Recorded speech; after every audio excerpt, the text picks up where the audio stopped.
What if everything you knew about Pearl Harbor was wrong? What if the attack meant to bring America to its knees completely failed, and that truth was buried, suppressed by fear, pride, or something darker? This isn't the story in your schoolbooks. This is the story someone didn't want you to know. In the shadows of World War II, a scientific race unlike any before was underway. The Manhattan Project in the United States was pushing relentlessly toward creating a weapon that could end the war, the atomic bomb. But imagine, just for a moment, a different path. One where Nazi Germany, under Adolf Hitler's relentless orders, cracked the nuclear code first. This is the story of a world where the Axis powers wielded atomic fire before the Allies even took their first experimental steps. By late 1942, German scientists working under the Uranverein, the Uranium Club, had accelerated their research far beyond historical timelines. Hidden deep within a series of secret facilities across occupied Europe, physicists and engineers toiled tirelessly to build what many considered the ultimate weapon of destruction. Unlike the scattered and underfunded efforts in the actual timeline, Hitler's unwavering obsession with scientific supremacy drove enormous resources into nuclear development. The Nazi regime had a chilling efficiency. Intelligence officers gathered information ruthlessly, and any failure was met with brutal consequences. Under these conditions, by mid-1943, German physicists had successfully built a crude but functional atomic bomb. The first use of this weapon came suddenly and devastatingly. In the summer of 1943, as Operation Citadel, the massive Battle of Kursk, was still raging on the Eastern Front, German bombers armed with nuclear payloads targeted the industrial heart of the Soviet Union, the city of Magnitogorsk. The explosion obliterated the sprawling steel mills in a blinding flash, instantly killing tens of thousands of workers and soldiers alike. The Soviet command was stunned. The reality of atomic warfare hit home in the cruelest way possible. The impact went beyond the physical destruction. Soviet morale was shattered. Rumors of a supernatural weapon sowed fear among the ranks. Stalin, ever ruthless but pragmatic, called for emergency scientific countermeasures, demanding the redirection of resources to develop similar technologies. Meanwhile, the German propaganda machine exploited the event to proclaim Nazi scientific superiority, attempting to demoralize both the Soviet populace and the Western Allies. But the Allies were far from helpless. American and British intelligence agencies scrambled to locate the German nuclear research facilities. A series of high-risk sabotage missions were launched deep behind Axis lines, often with mixed results. Operatives like the legendary British SOE agents worked with local resistance fighters in France, Poland, and Czechoslovakia, targeting rail lines, factories, and scientists themselves. Each mission was a desperate gamble to slow the Axis advance of nuclear power. Meanwhile, the Pacific theater became a dangerous chessboard. Japan, eager to capitalize on its alliance with Germany, pushed for a similar program to build nuclear weapons, though their efforts lagged behind. The United States, aware of the shifting threat, accelerated the Manhattan Project, pouring every available resource into ensuring that America would not fall behind. But the psychological effect of knowing that the enemy already had atomic bombs loomed large over Allied commanders. In Europe, the war's brutality intensified. Conventional battles were now fought under the shadow of nuclear threat. German forces stationed in France and the Low Countries prepared for the eventual Allied invasion with a deadly new weapon in their arsenal. The prospect of nuclear retaliation forced the Allies to reconsider their strategies for the Normandy landings. Plans once centered on mass amphibious assault now included contingencies for nuclear fallout and destruction. Within Nazi high command, Hitler's confidence swelled. His speeches became fiery calls to global domination, asserting that the atomic bomb was the final instrument of Aryan supremacy. Yet, dissent brewed among some of his generals, who feared the reckless use of nuclear weapons could provoke catastrophic retaliation or spark an uncontrollable escalation. The pivotal moment came in late 1944. As Allied forces amassed for what would historically be D-Day, the Nazis decided to strike first. A fleet of bombers equipped with atomic bombs targeted London and the southern coast of England. The explosions flattened entire districts, killing hundreds of thousands and forcing a massive civilian evacuation. The United Kingdom, a vital bastion of resistance, was crippled. The psychological shock was profound. The Allies realized the war had entered a horrifying new phase. The United States responded with fierce determination. Using newly developed long-range bombers and submarines, American forces launched daring raids against German ports and nuclear sites. The race to destroy nuclear facilities became as critical as any battlefield. Intelligence reports revealed multiple underground factories near the Austrian Alps and Polish territories, heavily guarded and protected by fanatical SS units. Meanwhile, the Soviet Union, battered but unbroken, unleashed brutal offensives along the Eastern Front, attempting to draw German forces away from the nuclear sites. Battles like Stalingrad and Kursk took on new significance, as the Allies understood the stakes had become existential. As the war dragged on, the use of nuclear weapons escalated. Germany targeted key Allied industrial hubs in the United States. Chicago and Pittsburgh suffered unprecedented destruction. In retaliation, the Americans dropped atomic bombs on German cities like Hamburg and Dresden, previously bombed only conventionally. The scale of devastation was unlike anything the world had ever witnessed. Amidst the horror, scientists on both sides grappled with the ethical consequences of the weapons they had unleashed. Some formed secret groups dedicated to negotiating a ceasefire before humanity was wiped out. Back-channel communications hinted at early efforts for peace talks, but mistrust and fanaticism made agreement nearly impossible. By early 1946, the war was a shattered landscape of radioactive ruins and shattered societies. Millions had perished not only from bombs but from starvation, disease, and displacement. The global order was unrecognizable. Europe lay in ruins. The Soviet Union controlled vast swaths of territory, battered but defiant. The United States, scarred by attack, emerged more determined but haunted by its own use of atomic weapons. The question that haunted survivors and historians alike was not just who won or lost, but whether humanity could survive the terrifying new world order forged in fire and radiation. The horrors of atomic warfare became a grim lesson on the price of unchecked ambition, ideological fanaticism, and scientific hubris. In the decades that followed, the memory of the Axis's nuclear strike shaped international policies, leading to early movements for disarmament and the formation of global peace organizations. The terrifying what-if scenario where Nazi Germany ruled the atomic age was a haunting shadow in world history, one that reminded future generations how close humanity had come to destruction on an unimaginable scale. The early morning of June 22, 1941, dawned with a chilling roar as over 3 million German troops surged across the Soviet border, launching Operation Barbarossa, the largest land invasion in history. Blitzkrieg tactics promised a swift victory, crushing the Red Army and forcing the Soviet Union to its knees. But what if, instead of a devastating success, Barbarossa had failed catastrophically in its first month? This is the story of how the Eastern Front might have collapsed for Nazi Germany, altering the entire course of World War II. In this alternate reality, the German High Command underestimated the Soviet Union's preparedness and resilience far more severely than they did in our timeline. Stalin's purges of the Red Army's leadership had weakened the Soviet command structure, but in this scenario, they also spurred an extraordinary wave of grassroots military ingenuity and local resistance. While Nazi generals planned to strike deep and fast, Soviet commanders and troops, many of them battle-hardened veterans of earlier conflicts, anticipated the attack with sharper precision. On the first day, German panzer divisions encountered unexpectedly fierce Soviet resistance near the border regions of Belarus and Ukraine. The Red Army's extensive use of defensive earthworks, scorched earth tactics, and fortified cities stalled the Blitzkrieg advance.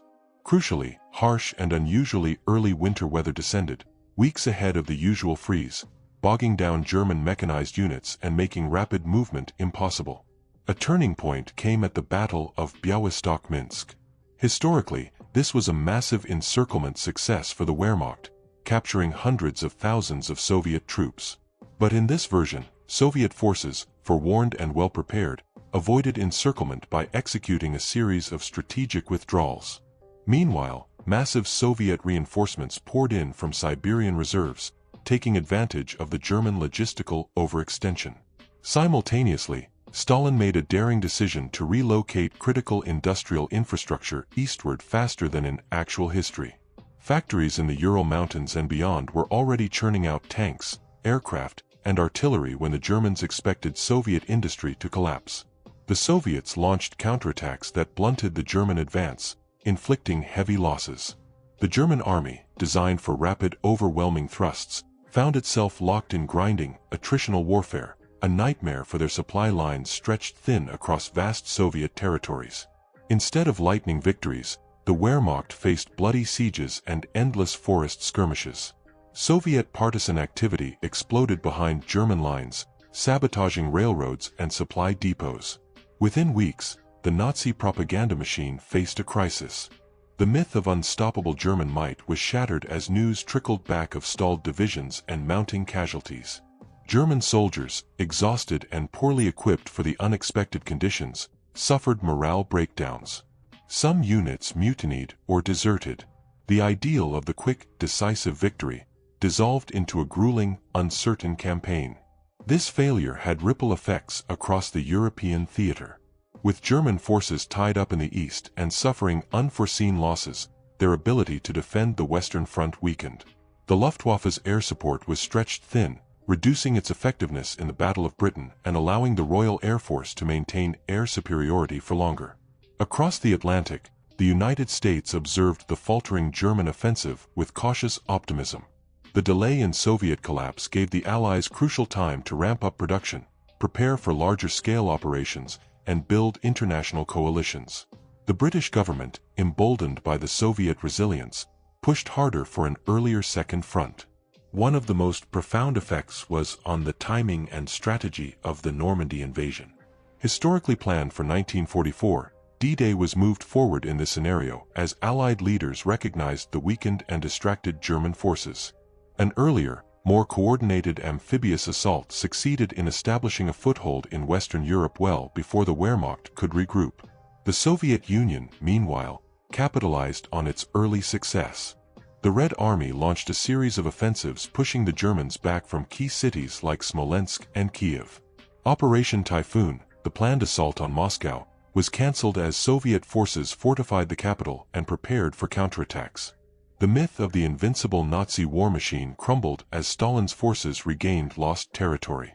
The failure of Barbarossa sent shockwaves through the Nazi political establishment. Hitler's trust in his generals eroded as disagreements over strategy deepened. Some within the Wehrmacht and the Nazi elite saw Barbarossa's failure as proof that the war was unwinnable on the Eastern Front. Secret plots to remove Hitler gained traction, though they ultimately failed in this timeline. Meanwhile, the Holocaust continued its horrific course, but the shifting tides of war affected the scope and speed of Nazi atrocities. Soviet liberation of some occupied territories earlier in the war saved thousands of lives and disrupted Nazi plans of total extermination in the East. Resistance movements grew stronger, aided by the Soviet military's momentum. By late 1942, the war had transformed from a seemingly inevitable Nazi conquest into a brutal, prolonged conflict of attrition. The Germans found themselves fighting on multiple fronts, with supply chains strained and morale low. The Soviets, fueled by patriotism and the urgent need to defend their homeland, grew stronger and better coordinated. The Allies seized the opportunity to intensify strategic bombing campaigns over Germany, targeting industrial centers and crippling war production. With the US now fully mobilized and the Soviets pushing westward, Axis power began to crumble from within. Mussolini's Italy, sensing the changing tides, sought separate peace negotiations. Operation Barbarossa's failure within its first month ultimately saved millions of lives by shortening the war's timeline and weakening Nazi Germany's grip on Europe. It also reshaped the post-war world, with the Soviet Union emerging as an even more dominant force in Eastern Europe, and the Western Allies able to assert stronger influence over Western Europe. The world, scarred by conflict but spared the full devastation of prolonged Nazi dominance, moved forward with cautious hope. Lessons from this alternate timeline serve as a testament to the unpredictable nature of war and the resilience of nations when faced with seemingly insurmountable odds. December 7, 1941. The day that historically catapulted the United States into the raging fires of World War II was meant to be a decisive strike by Imperial Japan, an unexpected and brutal assault on the American Pacific Fleet stationed at Pearl Harbor. But what if this attack had been a complete failure? What if every target was missed, every torpedo malfunctioned, and every American aircraft carrier escaped unscathed? The consequences would ripple through the Pacific theater and reshape the entire war. In this alternate reality, Japanese carriers launched their planes just as planned, but fate intervened in cruel twists. A rare and sudden low fog drifted across the Hawaiian waters, obscuring visibility and forcing many dive bombers to abort their runs. Torpedoes dropped into the shallow harbor frequently ran aground or malfunctioned, preventing the expected damage to battleships and cruisers. Anti-aircraft defenses, though initially caught off guard, rallied quickly, shooting down a significant portion of the attacking force. Most critically, the three American aircraft carriers, Enterprise, Lexington, and Saratoga, were away from port on training exercises, untouched and fully operational. This spared the United States its most potent naval assets in the Pacific, preserving the core of its offensive power for the battles to come. The failed attack stunned Japanese commanders and Emperor Hirohito himself. Their strategic gamble to cripple the U.S. Pacific Fleet and buy time for further expansion across Southeast Asia had failed spectacularly. Not only had the surprise been lost, but their carrier strike force suffered heavy losses, with nearly 200 planes destroyed or damaged. For the United States, the news was both a shock and a relief. Instead of crippling losses, the Pacific Fleet was ready to strike back. Within days, American naval forces launched aggressive counter-raids against Japanese-held territories. Early in 1942, instead of playing defense, the U.S. Navy took the fight to the Japanese islands and outposts, inflicting unexpected damage. Without the setback of a crippled fleet, the Battle of the Coral Sea unfolded differently. Instead of being a defensive victory, it became a crushing blow to Japanese expansion. The U.S. carriers, intact and confident, coordinated better airstrikes, sinking Japanese carriers and forcing a retreat.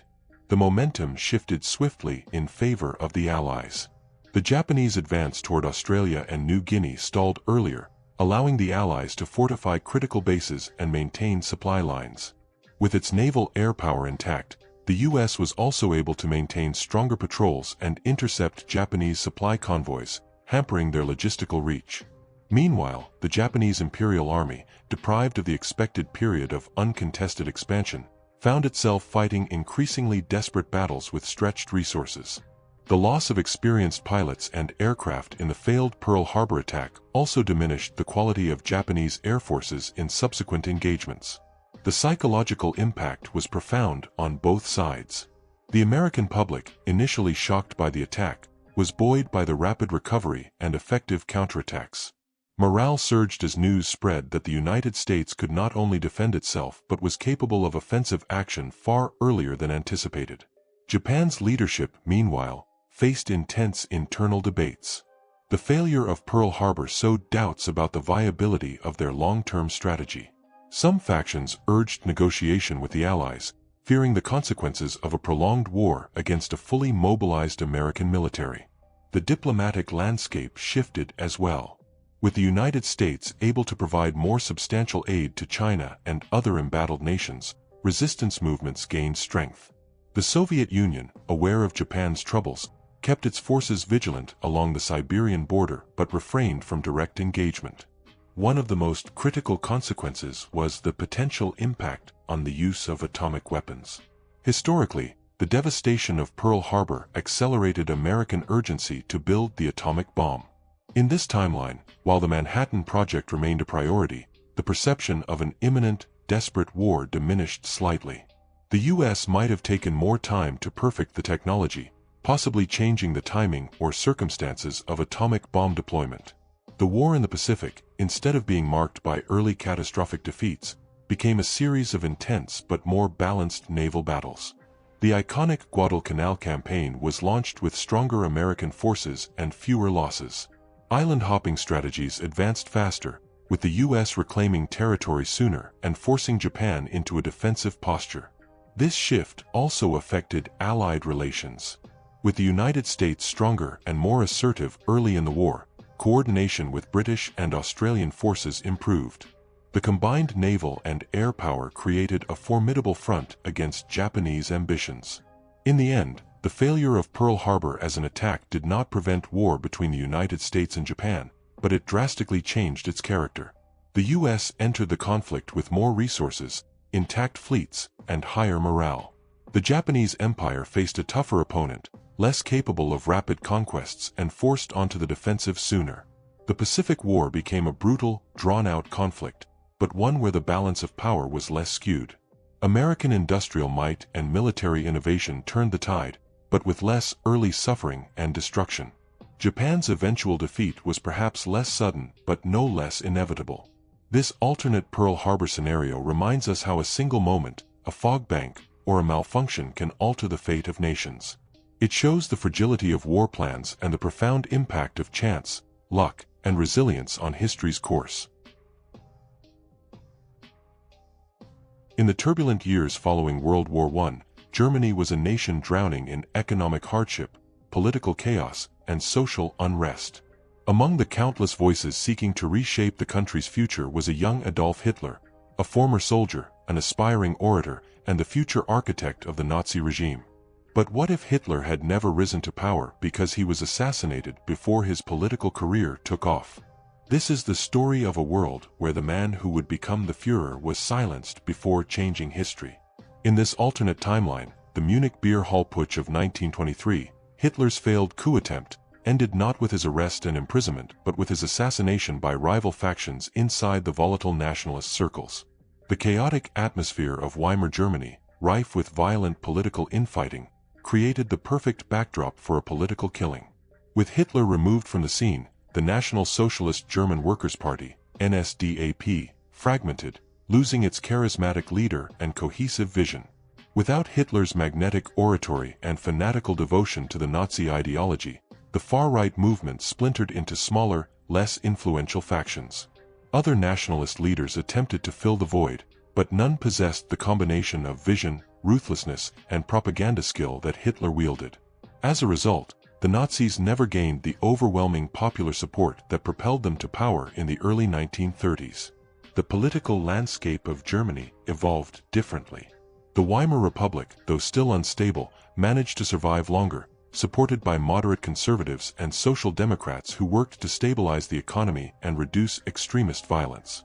Key policies to alleviate hyperinflation and unemployment were implemented earlier, and the global Great Depression's impact was somewhat softened by coordinated international efforts. Without Nazi dominance, other political forces took center stage. The Communist Party of Germany, KPD, grew in strength, capitalizing on worker discontent, but it never achieved the scale necessary for revolution. More importantly, the fractured far-right was unable to form a government coalition, preventing the rise of a totalitarian regime. In the absence of Nazi leadership, Germany pursued a more cautious foreign policy. While nationalist sentiment remained strong, the aggressive expansionism and revanchism that defined Hitler's regime did not take hold. The Treaty of Versailles was still deeply unpopular, but the country sought diplomatic reconciliation and economic recovery rather than militaristic conquest. The ramifications extended across Europe and the world. Without Hitler's obsession with Lebensraum, living space, and racial ideology, the drive for territorial expansion into Poland, Czechoslovakia, and the Soviet Union was muted or delayed. Tensions in Central Europe persisted but were managed through diplomacy and international agreements rather than open war. Most significantly, the Holocaust, the systematic genocide of 6 million Jews and millions of others, never occurred in its historical scale. Anti-Semitic attitudes and discrimination were sadly widespread in Europe, but without the Nazi state apparatus and Hitler's fanatical leadership, the machinery of industrialized extermination was never realized. Many Jewish communities survived, though still facing persecution and hardship. The balance of power in Europe shifted accordingly. The Soviet Union, while still a rising authoritarian power under Stalin, did not face a massive German invasion like Operation Barbarossa. This allowed the USSR to consolidate its influence more gradually, focusing on internal development and regional diplomacy. The United Kingdom and France, wary of German recovery but relieved by the absence of aggressive Nazi leadership, invested more in economic cooperation and collective security. The League of Nations, though flawed, retained a stronger role in mediating disputes and preventing conflicts. Without the catalyst of World War II as we know it, the course of global history altered drastically. The United States, while still emerging as a world power, did not mobilize on the same scale for war. Technological and scientific advances driven by wartime urgency, such as radar, jet engines, and nuclear research, progressed more slowly or in different directions. Colonial empires in Africa and Asia persisted longer, with independence movements gaining traction over a longer period without the disruption of total war. The Cold War, as a bipolar confrontation between the US and USSR, either took a different shape or was delayed, as the post-war power vacuum in Europe was less pronounced. Culturally, the world avoided the horrors of mass genocide, but it also lost the cautionary lessons and resilience forged through the struggle against fascism. The global commitment to human rights and international cooperation, in part inspired by the aftermath of World War II and the Holocaust, developed differently, possibly more slowly. Historians and political scientists often debate the fragile nature of history, how the fate of millions rested on singular moments and individuals. The assassination of Adolf Hitler before his rise to power would have changed not only the course of Germany but the entire 20th century. It poses profound questions about leadership, ideology, and the forces that drive nations to war or peace. In this alternate world, the absence of Hitler's shadow may have allowed humanity to avoid one of its darkest chapters. But it also serves as a reminder of how easily history could have been rewritten, and how close the world came to different, often unimaginable outcomes. In the summer of 1945, the world stood on the brink of unprecedented destruction. The United States had developed the atomic bomb, a weapon of unimaginable power, and faced a critical decision: to use it to force Japan's surrender or seek alternative paths to end the brutal Pacific War. But what if the atomic bomb had never been dropped on Hiroshima and Nagasaki? What if a different conclusion had been reached, reshaping the final chapter of World War II and the dawn of the atomic age? In this alternate timeline, intense debates within the Roosevelt and Truman administrations, combined with mounting ethical concerns from scientists and military leaders, led to the decision not to deploy the bomb immediately. Instead, the Allies intensified conventional bombing campaigns, tightened naval blockades, and prepared for a massive invasion of the Japanese home islands. Operation Downfall, planned for late 1945. Japan, while severely weakened by years of war and relentless bombing, remained fiercely defiant. The imperial government, supported by a militaristic elite, prepared the civilian population for a desperate defense. The population was mobilized into militias, cities were fortified, and kamikaze attacks intensified against Allied naval forces. The American invasion began with Operation Olympic, targeting Kyushu. The landings faced fierce resistance, with massive casualties on both sides. The Japanese defenders used every tactic: underground bunkers, booby traps, and civilian fighters, to slow the advance. The Allies found themselves embroiled in brutal urban warfare reminiscent of the battles for Stalingrad and Berlin in Europe. The human cost of the invasion shocked Allied planners and the international community. Casualty estimates for the invasion rose into the hundreds of thousands, far exceeding initial predictions. Public opinion in the United States, initially confident in a quick victory, began to waver as reports from the front lines revealed the grim reality. Meanwhile, behind the scenes, diplomatic efforts to negotiate a Japanese surrender gained momentum.